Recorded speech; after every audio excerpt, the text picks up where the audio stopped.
ഈശോയ്ക്കും അമ്മയ്ക്കും കോടാനുകൂടി നന്ദി അർപ്പിക്കുന്നു. എൻ്റെ പേര് അന്ന. അമ്മ പറഞ്ഞതുപോലെ ഞാനിവിടെ അച്ഛനെ കണ്ടു. അച്ഛൻ കുരിശ് അത് വെച്ചപ്പോൾ എന്തോ ഭാരം എന്നെ വിട്ടു പോകുന്നത് പോലെ എനിക്ക് ഫീൽ ചെയ്തു. പിന്നെ രണ്ടാമത് തവണ അച്ഛൻ കുരിശ് വെച്ചപ്പോൾ ആരോ എൻ്റെ ബാക്കിൽ എൻ്റെ രണ്ട് കൈയിലും തൊടുന്നത് പോലെ എനിക്ക് ഫീൽ ചെയ്തു.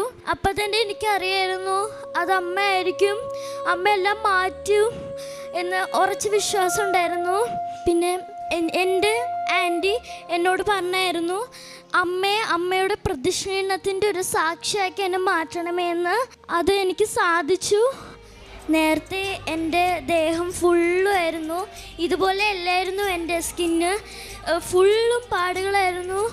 അത് എൻ്റെ കൂടെ പഠിക്കുന്നവർ എന്നെ കളിയാക്കും, എന്താടി നിൻ്റെ സ്കിന്നൊക്കെ ഇങ്ങനെ ഇരിക്കുന്നത്. എനിക്കത് ഭയങ്കര സങ്കടമായിരുന്നു. ഞാനിതും അമ്മേനോട് പറഞ്ഞായിരുന്നു. ഞാൻ അമ്മേനോട് കരഞ്ഞു പ്രാർത്ഥിച്ചു, അമ്മേ ഇതൊന്ന് മാറ്റി തരണമേ, എനിക്ക് അവരോട് പറയണം അമ്മയാണ് ഇത് മാറ്റി തന്നതെന്ന് എനിക്ക് പറയണം അമ്മേ. ഞാൻ ആവർത്തിച്ച് അമ്മേനോട് പറഞ്ഞു.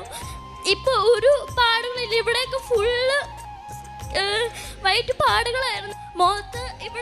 മുഖത്ത് ഫുള്ള് പാടുകളായിരുന്നു, ഇവിടെയൊക്കെ ഫുള്ള് പാടുകളായിരുന്നു. ഇപ്പോൾ ഒന്നും കാണുന്നില്ല. എനിക്ക് ഭയങ്കര സന്തോഷമായി. ഉടമ്പടി തൈലം ഞാൻ വിശ്വാസ പ്രമാണം ചൊല്ലിയിട്ട് അമ്മ എനിക്ക് പുരട്ടി തരും.